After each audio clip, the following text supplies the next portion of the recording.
Berangkat dari Mesir. Ketika Fir'aun melepaskan orang-orang Israel pergi, Allah tidak mengarahkan mereka ke jalan menuju negeri orang Filistin, meskipun itu adalah jalan yang paling pendek. Allah berpikir, aku khawatir jika mereka harus berperang, maka orang-orang itu akan berubah pikiran dan kembali ke Mesir. Maka Allah membawa mereka melalui jalan yang menuju ke padang gurun, ke Laut Merah. Tuhan berjalan di depan mereka pada waktu siang dalam rupa tiang awan untuk menuntun mereka, dan pada waktu malam dalam bentuk tiang api untuk menerangi mereka, sehingga mereka dapat berjalan siang dan malam.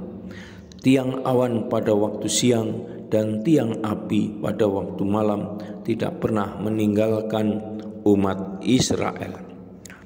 Fir'aun diberitahu bahwa bangsa Israel telah pergi.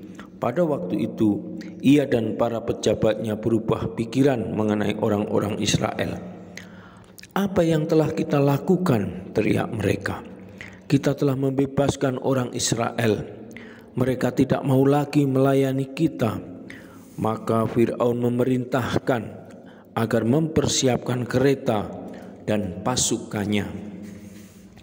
Orang-orang Mesir mulai menyusul orang-orang Israel dan mengejar mereka, lalu berkemah di dekat laut. Ketika Fir'aun mendekat, orang-orang Israel melihat orang-orang Mesir. Dalam ketakutan, orang-orang Israel berseru kepada Tuhan, dan mereka berkata kepada Musa, apakah engkau membawa kami untuk mati di padang gurun karena tidak cukup kuburan di Mesir? Apa gunanya engkau membawa kami keluar dari Mesir? Musa menjawab mereka, jangan takut. Jika kamu bertahan, hari ini kamu akan melihat kemenangan yang akan dimenangkan Tuhan bagi kamu. Orang-orang Mesir yang kamu lihat sekarang ini tidak akan kamu lihat lagi untuk selamanya. Tuhan akan berperang bagi kamu dan kamu tidak perlu berbuat apa-apa.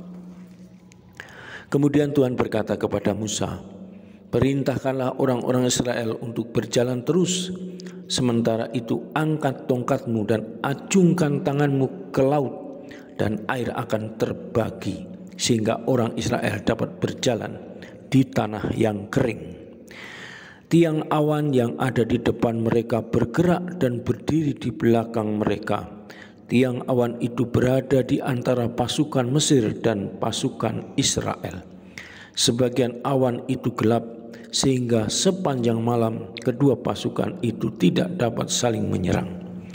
Musa mengulurkan tangannya ke atas laut. Sepanjang malam bertiuplah angin timur yang kencang. Tuhan meniup laut, mengubahnya menjadi tanah kering karena air laut terbagi. Kemudian orang-orang Israel berjalan tergesa-gesa melalui tanah yang kering. Sementara itu orang-orang Mesir mengejar di belakang mereka.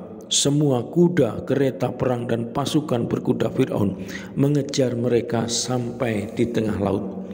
Kemudian Tuhan berkata kepada Musa, ulurkanlah tanganmu ke atas laut, sehingga air laut akan mengalir kembali menenggelamkan orang-orang Mesir, kereta perang dan pasukan berkuda mereka. Musa mengulurkan tangannya ke atas laut, dan menjelang pagi laut mengalir kembali dan orang-orang Mesir tenggelam di dalamnya. Tuhan menenggelamkan orang-orang Mesir ke dalam laut, dan air yang berbalik menutupi kereta perang dan pasukan berkuda, yaitu seluruh pasukan Fir'aun. Bangsa Israel melihat bahwa Tuhanlah yang mengerjakan hal itu. Bangsa Israel bersyukur kepada Tuhan, dan mereka percaya kepada Tuhan dan kepada hambanya Musa. Kemudian Musa bersama orang-orang Israel menyanyikan lagu syukur kepada Tuhan. Miriam, kakak Musa dan Harun, mengambil rebana dan semua wanita mengikutinya dan menari-nari. Tuhan membawa orang Israel ke selatan, ke Gunung Horeb atau Sinai, tempat ia pernah berbicara kepada Musa dari semak-semak. Saudara dan sahabatku, Demikianlah kisah luar biasa yang dikisahkan dalam kitab Kejadian bab 13 sampai dengan 15. Semoga kisah-kisah ini memberi inspirasi yang besar bagi iman kita untuk senantiasa percaya kepada kekuasaannya dalam kehidupan ini. Salam, Tuhan mencintai kita semua dengan hati yang berkobar.